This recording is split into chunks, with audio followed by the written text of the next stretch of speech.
For my son's 8th birthday, my parents gave him a Labubu. He played happily, then asked, "Dad, why is the red light flashing?" I looked inside and turned pale. I said nothing, got everything ready. Days later, the police showed up at their door. Sound of a child's happy chatter in the background, then fades slightly as the narration begins. What would you do if you found out your own parents were spying on your child? That tiny red light, blinking innocently inside a plush toy, was about to expose a betrayal so deep, so chilling, it would shatter my family and force me to make an impossible choice. It was a regular Saturday afternoon. My son, Ethan, burst into the living room, a pink, fuzzy collectible toy clutched in his hand. "Dad." "Look what Grandma and Grandpa sent me," he shouted, his eyes wide with excitement. It was a Labubu, one of those ridiculously expensive plushies that retail for about $60. I glanced up from my laptop, smiling.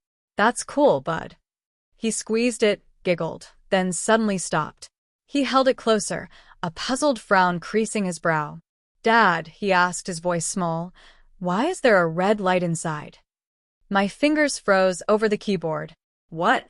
He turned the toy, pointing to a tiny eye embedded in the hollow interior. And there it was, a faint, pulsing red LED. My stomach dropped like a stone. I stood, walked over, forcing my voice to stay level. "Let me see that for a second, bud." He handed it over without question. Good kid. Trusts his dad. Under the lamp, the infrared LED was unmistakable. It caught the light just right. "When did this arrive?" I asked, my mind already racing. "This morning," he chirped. There was a card. "Happy early birthday, Ethan. Love, Grandma and Grandpa." His birthday wasn't for another week. "Okay," I said, trying to sound casual. "I need to borrow this." "Battery issue." He shrugged and went back to his Lego, completely unbothered, completely safe. I walked to the garage, closed the door, and just stared at that blinking light. I didn't smash it. I didn't shout. I just thought. Then my software engineer brain kicked in. I grabbed my smallest screwdriver and carefully worked the seam open. Inside, it wasn't stuffing. It was a camera module, a tiny lens, a circuit board, a microphone, and a rechargeable battery pack. My hands were steady, but my breath hitched in my chest. I photographed everything, then Googled the model. SC400 wireless spy camera. $119 on Amazon. Wi-Fi enabled. Cellular backup. Live streaming. Cloud storage. I checked the activation timestamp. Active since 9:47 this morning. 5 hours. They'd been watching since Ethan opened the box. I reassembled it, placed it in a plastic evidence bag, sealed it, and labeled it. Exhibit A. I didn't destroy it. Evidence stays intact. Then I just sat there in my garage, letting the gravity of it all wash over me. How did we get here? My parents, Robert and Linda, and I used to be close. But 2 years ago, my grandfather passed away.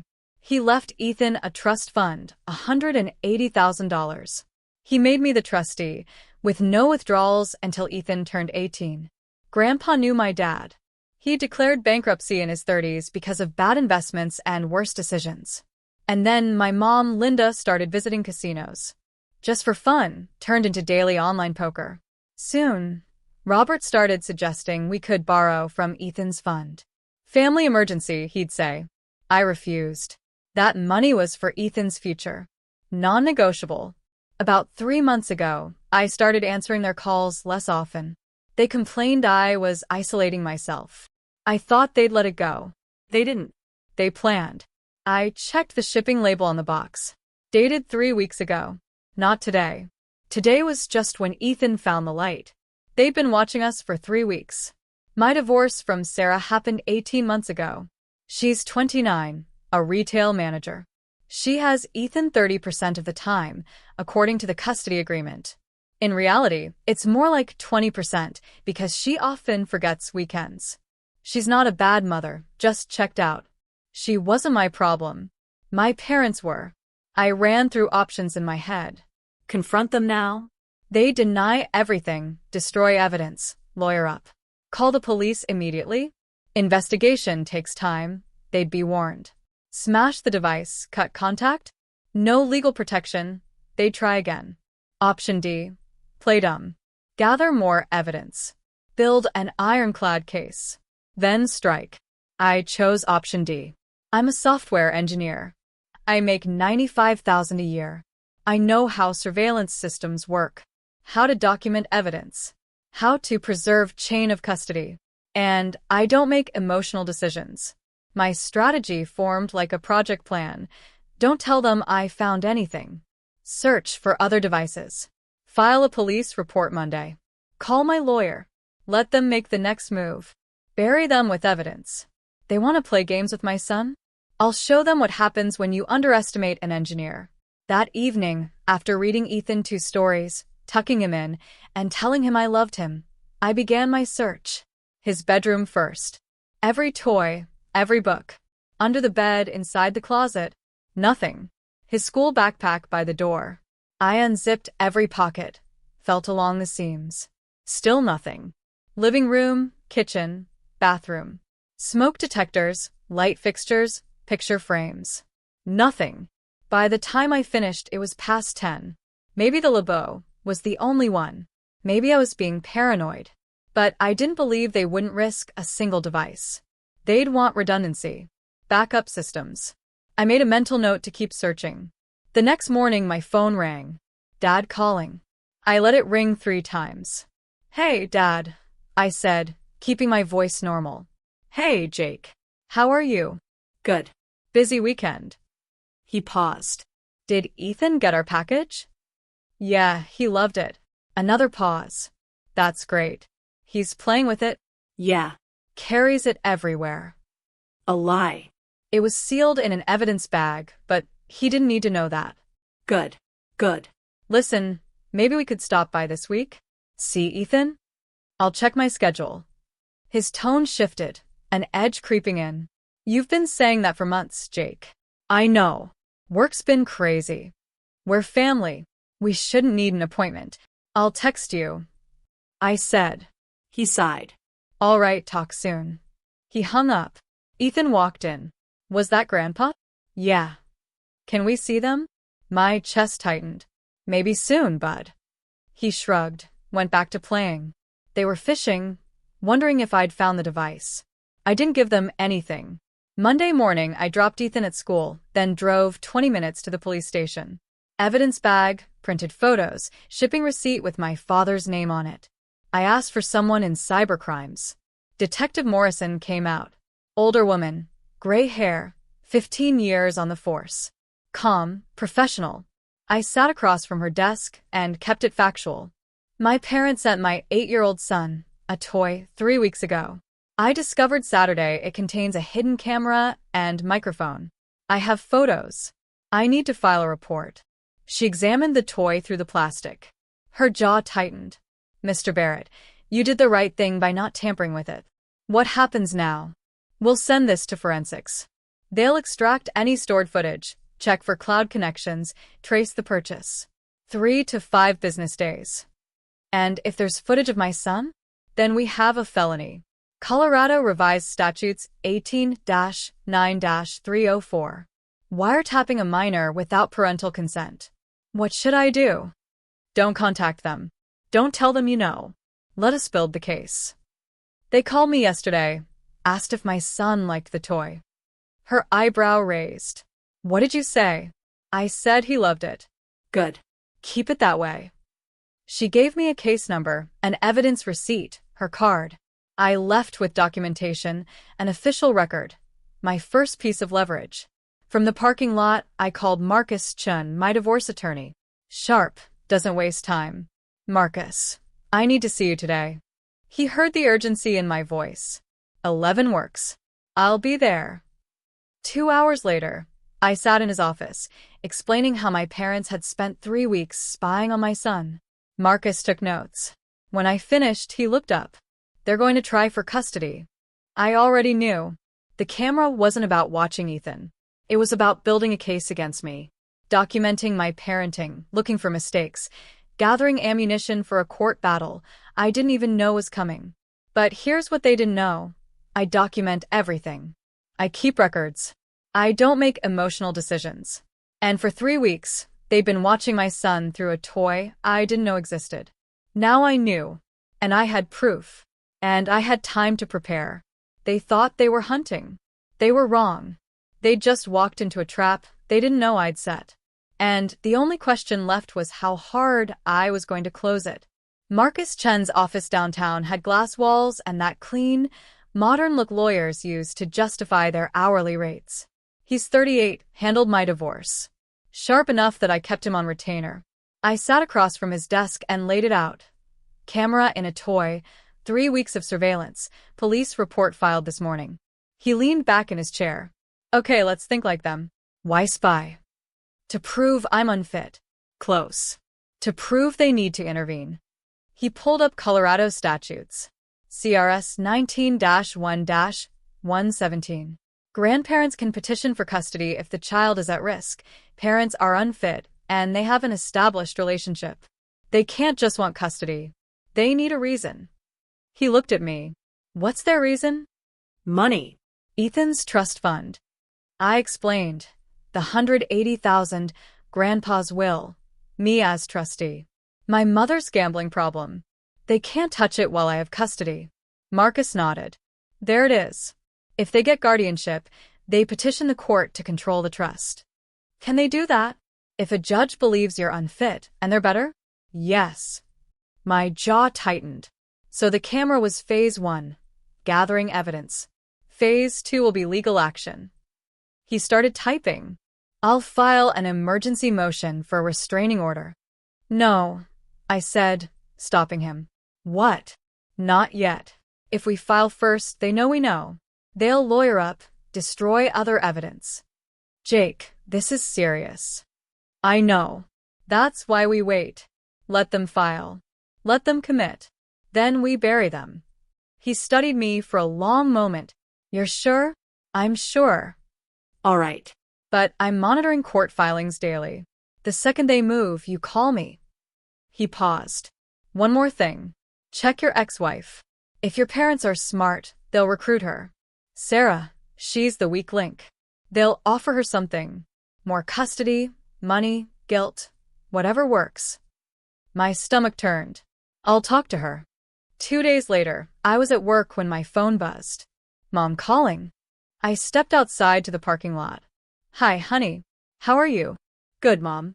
Busy. I know. You work so hard.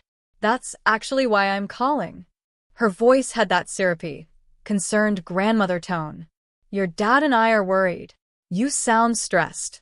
Just work stuff. Jake, we're family. You can talk to us. Are you okay? Is Ethan okay? Ethan's fine. We're fine.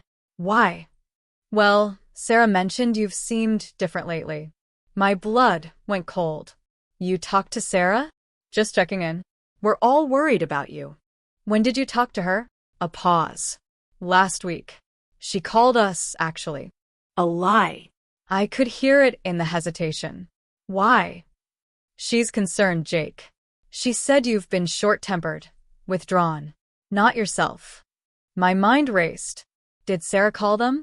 Or did they call her and make it sound like she initiated? I'm fine. Honey, maybe you need help. There's no shame in that. Maybe Ethan could stay with us for a bit, just to give you a break. There it was. Ethan doesn't need to stay with you. Her voice shifted. The warmth was gone.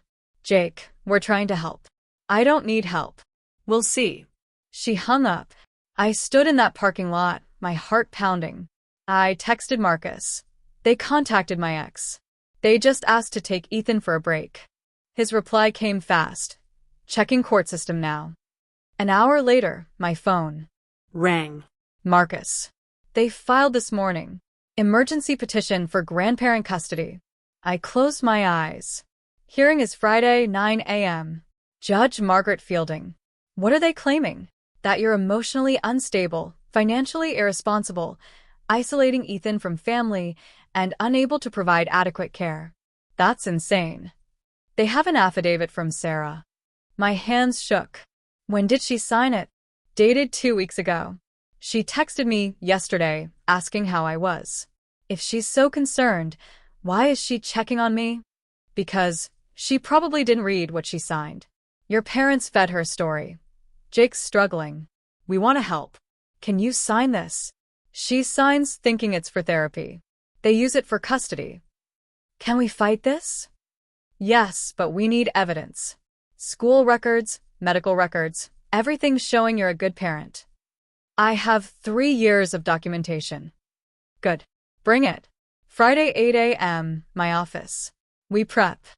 He paused. And Jake, the camera evidence? That's our nuke. We save it for the hearing. That evening, I picked up Ethan from school. He talked the whole drive home, math test, recess, friend's birthday party coming up. I barely heard him. We got home. He dropped his backpack by the door and ran off to play. I stared at that backpack. Marcus had said, check for more devices. I'd searched it Saturday, found nothing, but that was before I knew what I was looking for. I opened it again. Main pocket, books and folders. Front pocket, pencils and eraser. Then the hidden side pocket, a small pouch, usually for a water bottle. My fingers touched something hard. A flat GPS tracker, velcroed to the inside lining. I pulled it out. Small black device, credit card sized. Track Pro X, $45 on eBay. A green LED blinked every 10 seconds. Checked the activation date. 3 weeks ago. Same day as the Labubu. They weren't just watching. They were tracking every trip to school, every friend's house, every grocery store run. Building a map of Ethan's routine. Looking for what? Evidence. Proof I took him to unsafe places. Proof of neglect. I texted Marcus. Found second device. GPS tracker in Ethan's backpack. Same timeline. His reply, don't remove it. Photograph it in place. Then bag it. I did. Photographed it exactly where I found it, then sealed it. 2 counts of illegal surveillance. Both bags went into my locked filing cabinet. The next morning, I called Sarah before she left for work. Hello, she mumbled groggy. Why did you sign an affidavit saying I'm unfit? What? Her voice snapped awake. My parents filed for custody. You signed a statement saying I'm unstable. Jake, I didn't. It's dated 2 weeks ago. Your signature. They told me it was for therapy. They said you were struggling and needed support, and the form was to get you counseling through their insurance. It wasn't. It was for a custody battle. Her voice broke. Oh my God. Did you even read it? I skimmed it. They were standing right there. Linda was crying, saying you wouldn't answer their calls. She was so worried. They played you. Jake, I'm sorry. I didn't know. You need to withdraw it. How? Call my lawyer, Marcus Chen. He'll file an amendment. You say you were misled. Okay, I'll do it today. And Sarah, don't talk to my parents again. I won't. I swear. I hung up. Didn't feel better. Damage was done. Even if Sarah recanted, the judge would still see she signed something. That afternoon, Detective Morrison called. Mr. Barrett, forensics finished. My heart pounded. The camera stored 67 hours of footage. Cloud-enabled. Linked to email account, ardbarrett1965@gmail.com. That's my dad's email. Footage shows your son's bedroom, hallway, parts of the living room. Clips of you putting your son to bed, reading to him. Normal parenting. So, they found nothing. Correct. Which tells me they were looking for something. She paused. GPS tracker shows 3 weeks of location data. School, home, grocery store, friend's house. Nothing irregular. What happens now? I'm recommending the DA file charges. 2 counts, wiretapping a minor. 1 count illegal GPS tracking. When? After your hearing Friday. The judge will want to see this evidence. We'll wait for the court order. Then arrest. They'll be arrested? If the judge issues a warrant based on the evidence, yes. I exhaled. Thank you, Detective. That night, I realized something. Tuesday evening, before all this blew up, my mother had called, asking to come over for dinner. I'd agreed. thought it was an olive branch. Wednesday night, they'd shown up with wine and casserole and warm smiles. Linda hugged me. Robert asked where Ethan was. Sleepover at a friend's house. Lie. He was at Sarah's for her custody night. Linda's face flickered. Disappointment. We ate, small talk, weather, work, Linda's book club. Then the script changed. Jake, we've been thinking about you. You've been under a lot of stress. Divorce, single parenting, work. I'm managing. Are you? Because we see how hard you're working. It's admirable, but maybe too hard. What do you mean? Robert leaned forward. Ethan needs stability. He needs family around. He has me. Of course, but Jake, you're one person and that trust fund your grandfather left. My spine straightened. What about it? That money could be used now for Ethan. Better schools, activities, opportunities. It's for college. Linda smiled that cold smile. But if he stayed with us more, we could. He's not staying with you. Robert's tone hardened. Jake, we're not asking. Silence. Linda kept going. We've already talked to Sarah. She agrees. Agrees to what? That maybe a change is needed. I stood. I think you should go. Jake. They left. I'd recorded the entire conversation. Colorado is a one-party consent state. Legal to record without their knowledge. I played it back after they left. Every word. That trust fund could be used now. We've already talked to Sarah. We're not asking. Evidence of premeditation. Thursday night, I sat at my kitchen table, laptop open. Documents organized in folders. Police report. Forensic analysis showing 67 hours of footage. Photos of both devices. Purchase records with my father's Amazon account. Recording of Wednesday's dinner. Bank statements showing my stable income of $95,000 a year. Ethan's school records. Perfect attendance. Good grades. Happy. Well-adjusted kid. Medical records. Regular checkups. Vaccinations current. Character references from his teacher, his pediatrician, 2 neighbors. Marcus texted, "This is overkill, but I like it." I texted back, "I don't want to win. I want them destroyed." His reply, "Be careful what you wish for." I typed, "I'm not wishing. I'm planning." I looked at the photo on my fridge. Ethan in his Halloween costume, a huge smile. Tomorrow they try to take my son. They think I'm unprepared. They think I'll fold. They think family means I won't fight back. They're about to learn what happens when you threaten the only thing I care about. Thursday night, I didn't sleep. Not because I was nervous, but because I was ready. I had 67 hours of footage proving they'd spied on my son. I had GPS data proving they'd tracked him like a criminal. I had a recording of them admitting they wanted access to his trust fund. I had a police report, a forensic analysis, and a detective ready to recommend felony charges. They had an affidavit from my ex-wife, who didn't read what she signed, and a petition claiming I was unfit based on what? That I worked hard, that I didn't let them see Ethan whenever they wanted, that I refused to give them money that wasn't theirs. Friday morning, they'd walk into that courtroom thinking they had leverage, thinking I'd negotiate, thinking I'd give them partial custody just to make it go away. They were wrong. I wasn't negotiating. I was ending this permanently. Friday morning, I arrived at the courthouse with Marcus, an accordion folder full of evidence under my arm. Saw my parents' car already in the lot. Robert and Linda stood by the entrance with their attorney, David Brennan. 50s, expensive suit, Denver firm. The kind of lawyer you hire when you think money buys outcomes. Sarah stood off to the side, awkward. She came despite me telling her not to. We made eye contact. She mouthed, "I'm sorry." I didn't respond. Linda saw me.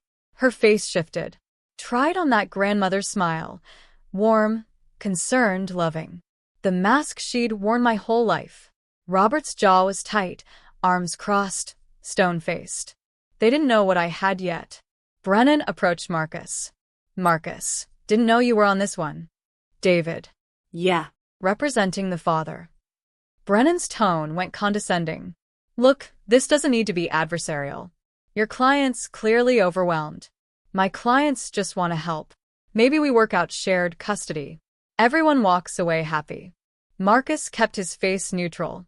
We'll let the judge decide. Brennan shrugged. Suit yourself.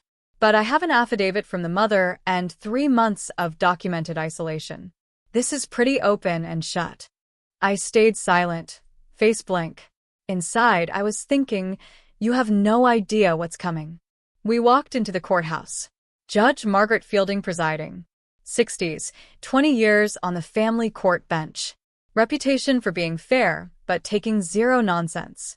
Brennan stood and presented the petition. Your Honor, Robert and Linda Barrett seek emergency custody of their grandson, Ethan Barrett, age 8. They believe the child is at significant risk due to deteriorating conditions in the father's home. He listed allegations. Jake has isolated Ethan from extended family for over 3 months. Jake exhibits erratic behavior, per the ex-wife's testimony. Jake is financially irresponsible. The child's emotional well-being is suffering.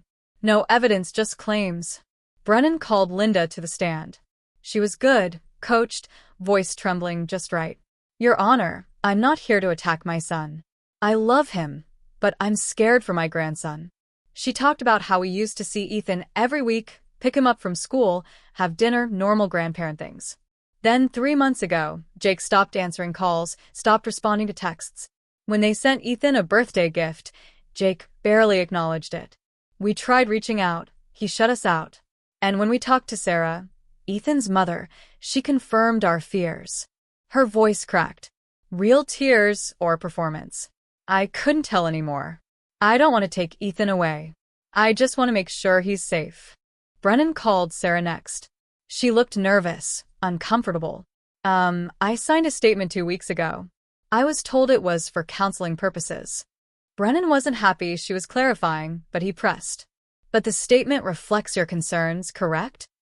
I was worried. Jake seemed stressed, but I didn't mean. No further questions. Judge Fielding looked at Sarah. Miss Parker, did you read the document you signed? Sarah's voice went quiet. Not fully, Your Honor. The judge made a note. Her expression said everything. Marcus stood. Your Honor, I'd like to call Jake Barrett. I took the stand, got sworn in. Mr. Barrett, have you isolated your son from his grandparents? I kept my voice calm. Factual. No, I reduced contact because I discovered they were surveilling my son. The courtroom stirred. Brennan shot up. Objection, Your Honor. Inflammatory. Judge Fielding cut him off. Overruled. I want to hear this. Mr. Barrett, explain. 3 weeks ago, my parents sent my son a toy, a Labubu collectible figure. Last Saturday, my son noticed a red light inside. I inspected it. Inside was a hidden camera, microphone, and GPS transmitter. I submitted the photos, device internals, serial numbers. I filed a police report Monday. The device was sent to forensic analysis. I submitted the police report. Case number 2024, C40-471.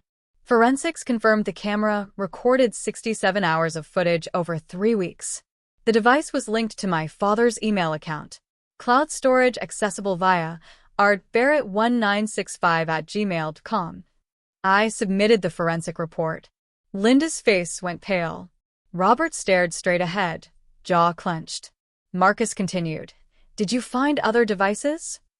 Yes, a GPS tracker hidden in my son's school. Backpack, active for 3 weeks, tracking his location continuously.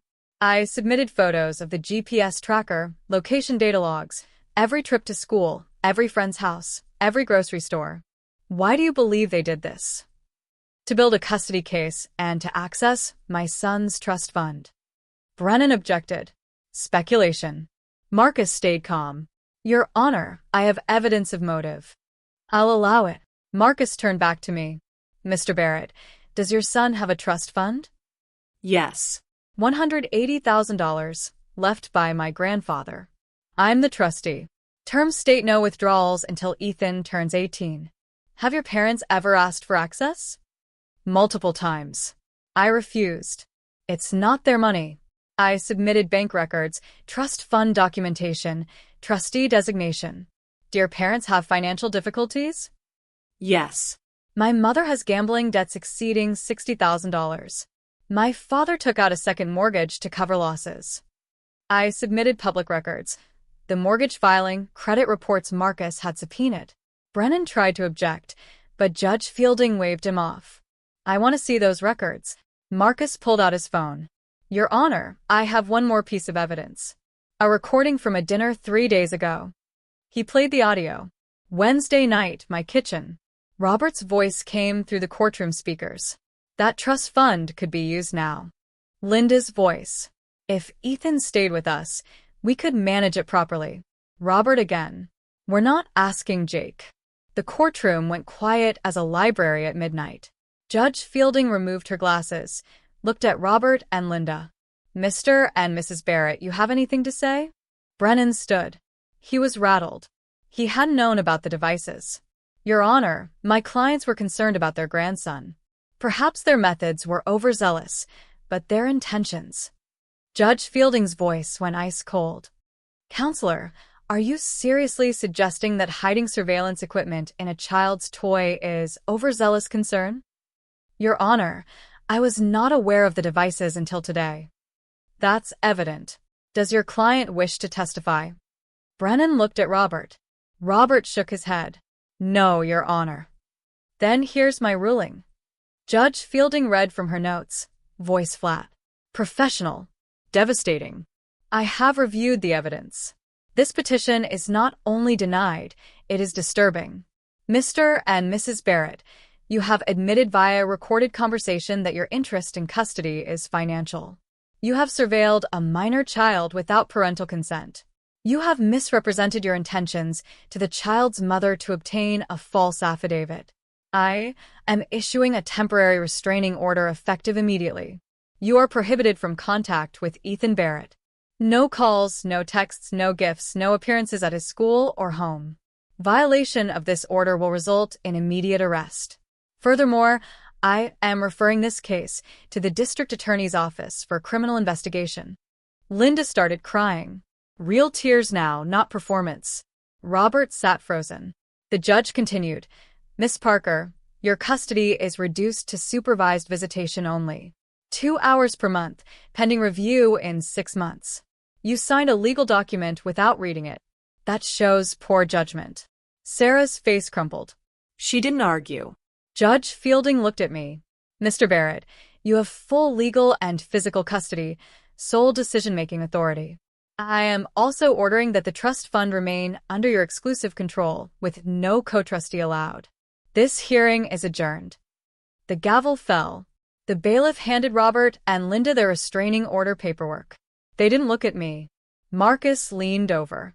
You just won completely. I didn't feel victorious. Just tired. In the hallway, my parents stood with Brennan. Linda sobbing, leaning against the wall. Robert red-faced, arguing. You said this would work. Brennan's voice stayed professional but firm. I didn't know about the surveillance devices, Robert. You didn't tell me. We did what we had to. You broke the law. I can't represent you anymore. Find another attorney. Brennan walked away. Linda saw me. Stumbled forward. Jake, please. Marcus stepped between us. Mrs. Barrett, you're in violation of the restraining order if you approach him. She stopped 10 feet away. Jake, we're your parents. We raised you. We love Ethan. This isn't fair. My voice came out flat, cold. You put a camera in my son's toy. We were worried you wouldn't let us see him. I saw the footage. You weren't worried. You were looking for evidence to take him. Robert finally spoke, voice shaking with rage. That money was your grandfather's. It should be family money, not locked away. It's not your money. It never was. You ungrateful. Marcus cut in. Mr. Barrett, walk away now. A security guard approached, saw the confrontation building. Robert grabbed Linda's arm. Come on. They left. Linda looking back over her shoulder, still crying. Robert's face stone. I watched them go. Marcus touched my shoulder. You okay? Yeah. Detective Morrison is outside. She wants to talk to you. Detective Morrison waited on the courthouse steps. Mr. Barrett, I heard the judge refer the case to the DA. What happens now? DA will review the evidence. Given what the judge said in court, I expect charges filed by Monday. And then arrest warrants issued. Your parents will be brought in, arraigned, given bail terms. Will they go to jail? Depends on the judge at arraignment. First offense, they're older, probably bail or release on recognizance. But they'll have criminal records, probation. I nodded. The restraining order is in effect. If they contact you or Ethan, call 911 immediately.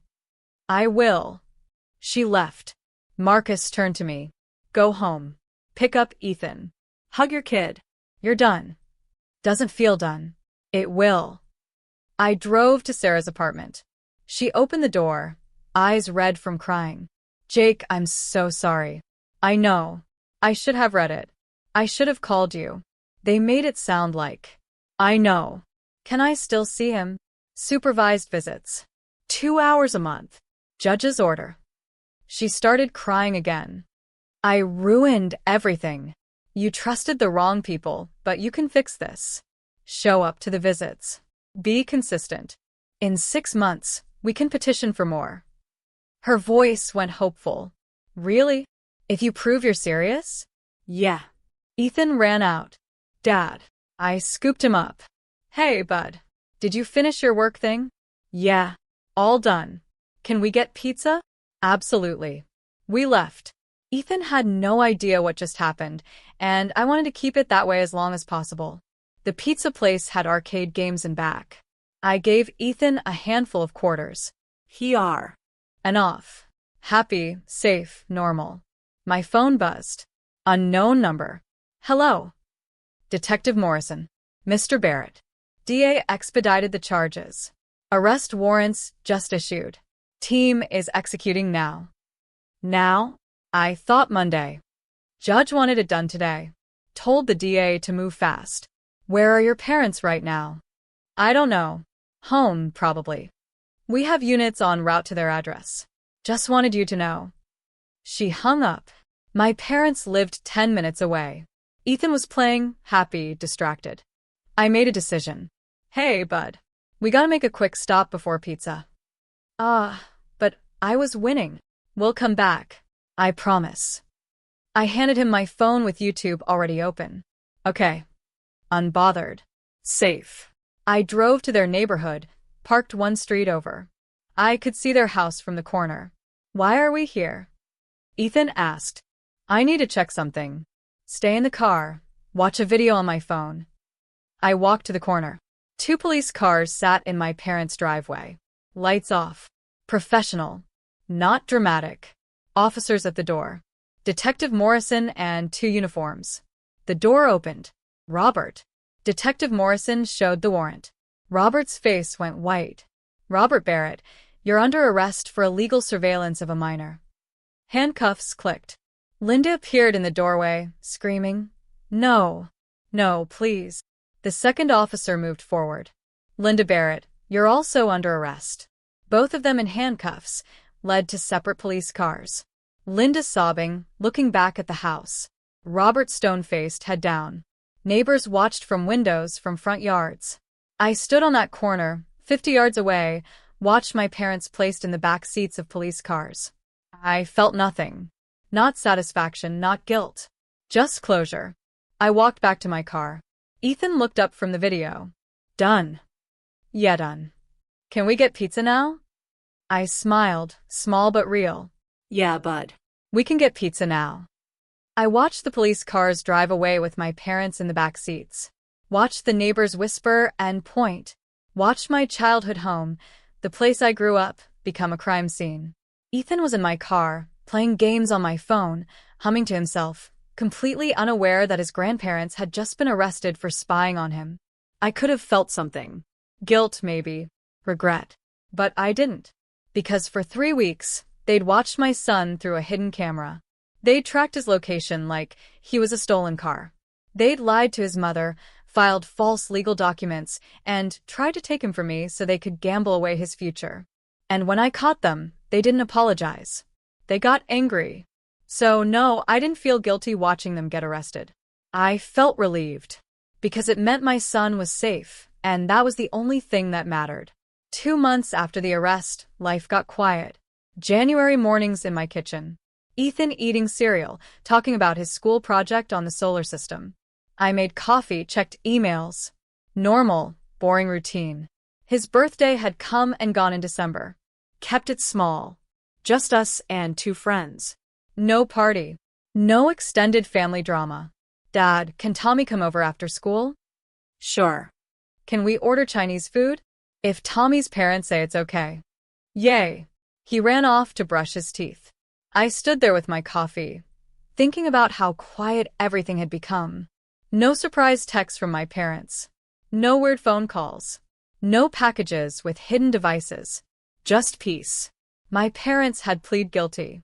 Felony reduced to misdemeanor. 18 months probation each. $5,000 fines. Mandatory counseling.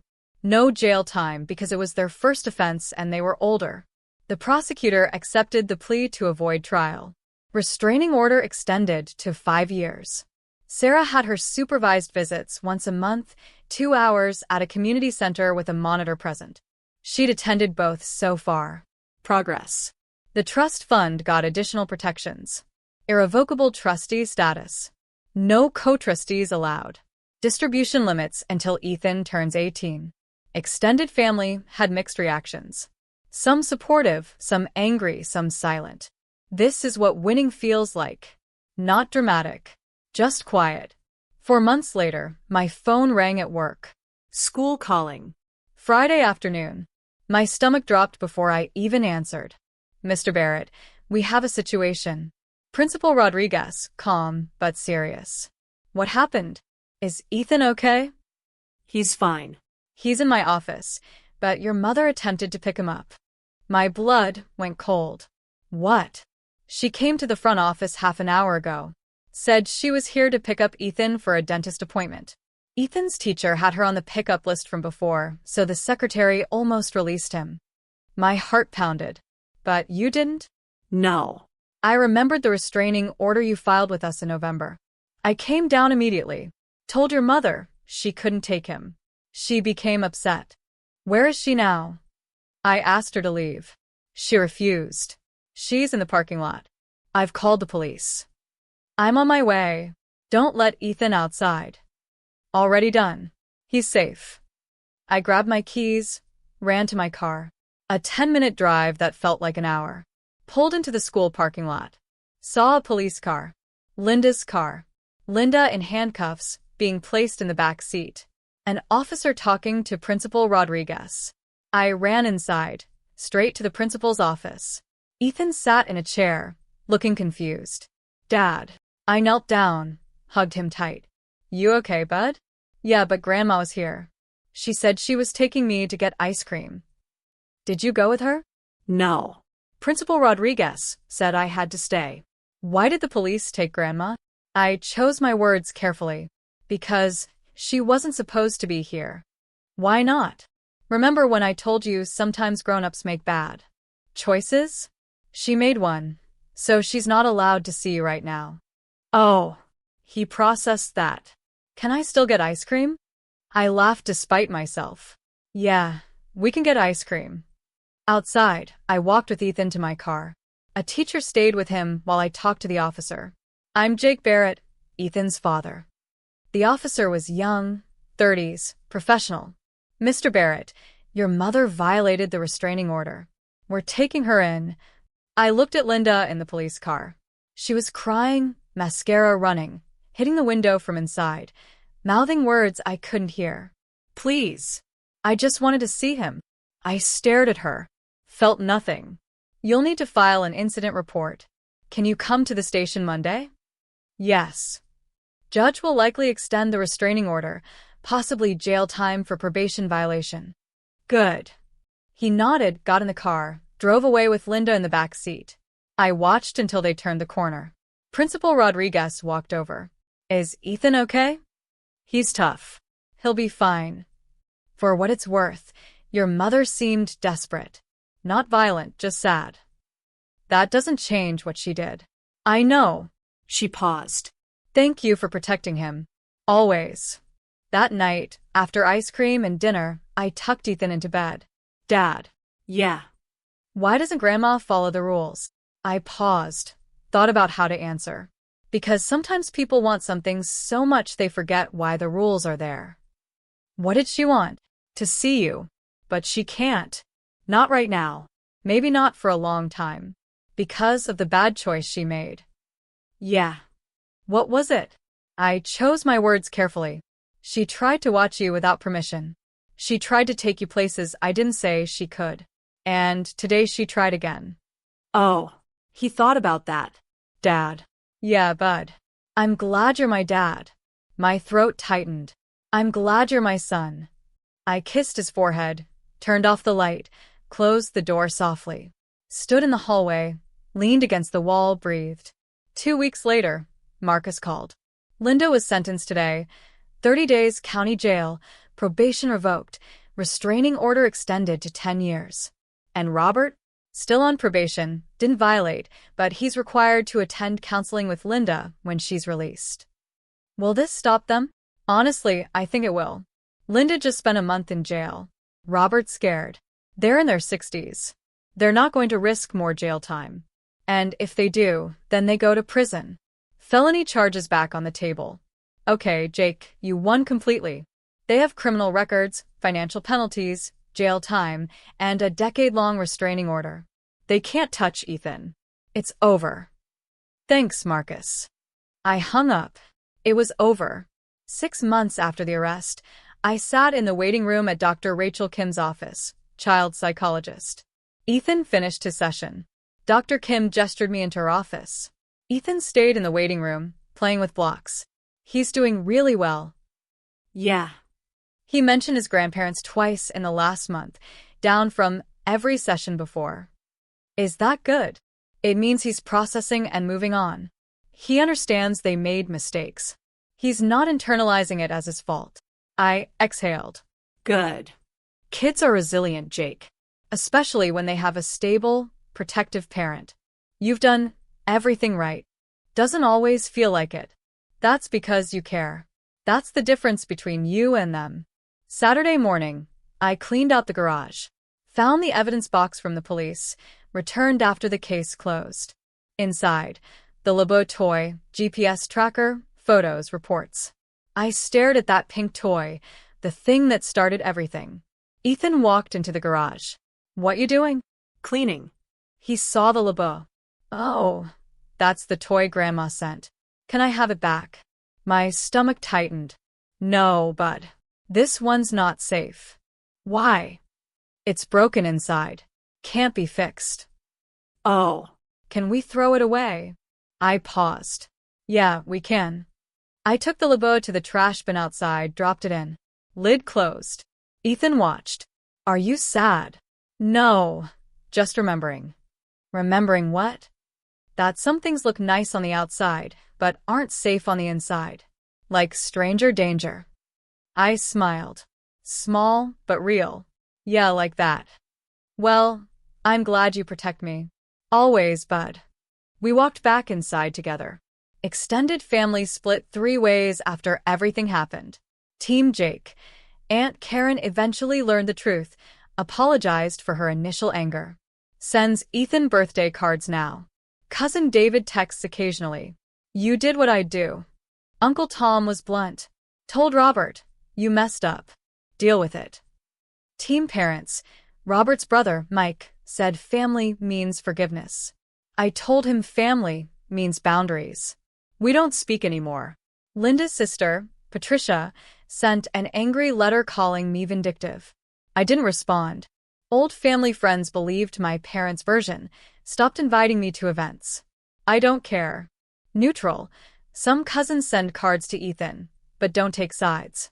Older relatives mostly stay quiet, confused but not involved. My stance? I don't explain myself, don't defend, don't argue. Just live my life. People who needed to know the truth know. People who chose not to believe it aren't my problem. 1 year and a month after the arrest, I sat on a park bench watching Ethan play soccer. November afternoon, crisp fall weather. Another dad sat down next to me. Steve, father of Ethan's friend, Tommy. Ethan's gotten really good. Yeah, he loves it. How's everything else? I heard you went through some stuff last year. Small town gossip travels. Yeah, family stuff. It's resolved. Good. For what it's worth, Ethan's a great kid. Happy, polite, well-adjusted. You're doing something right. Thanks. A lot of kids from broken homes have issues. Ethan doesn't. That's all you. I didn't correct the broken homes label. I try. Ethan ran over. Dad, did you see? I scored. I saw. Nice shot. Can we get pizza after? Sure. And can Tommy sleep over? If his parents say yes. Yes. He ran back to the field. I watched him go. Thought about the past year. The arrest, court battles, school incident, Linda's jail time, therapy sessions, quiet mornings, soccer games, pizza dinners, normal life. This is what I fought for. Not revenge. Not victory. This, Ethan playing soccer, safe, happy, unburdened. That night, Ethan slept in his room. Tommy snoring in a sleeping bag on the floor. Sleepover successful. I sat at my kitchen table, a beer in hand. Don't usually drink, but tonight felt right. Looked at the photo on my fridge. Ethan's school picture from this year. Huge smile. People kept asking if I went too far. They put a camera in my son's toy. Tracked him for 3 weeks. Lied to his mother. Filed false legal documents. Tried to steal his inheritance. And when I stopped them, they acted like victims. So no, I didn't go too far. I went exactly far enough to protect my son. Far enough to stop them permanently. Far enough to make sure they'll never have another chance. People think family means unconditional forgiveness. It doesn't. Family means protecting the people who can't protect themselves. Even if that means cutting off the people who raised you. Even if it means watching them get arrested. Even if it means becoming the villain in someone else's story. I didn't destroy my parents. They destroyed the relationship when they chose money over their grandson. I just refused to let them destroy him, too. And I do it all again. Every police report, every court hearing, every confrontation, because at the end of the day, Ethan is safe. His future is secure. And he doesn't flinch when someone hands him a gift. That's not going too far. That's being a father. A month ago, Ethan asked if he'd ever see Grandma and Grandpa again. I told him I didn't know. He thought about it, shrugged, went back to building his Lego Death Star. He's 9 now. Taller, smarter, happier. He doesn't ask about them anymore. Doesn't wonder why they stopped visiting. He's moved on. And maybe that's the real lesson. Kids are resilient when the adults in their lives are honest and protective. They adapt when you shield them instead of using them. They heal when you stop letting toxic people disguise harm as love.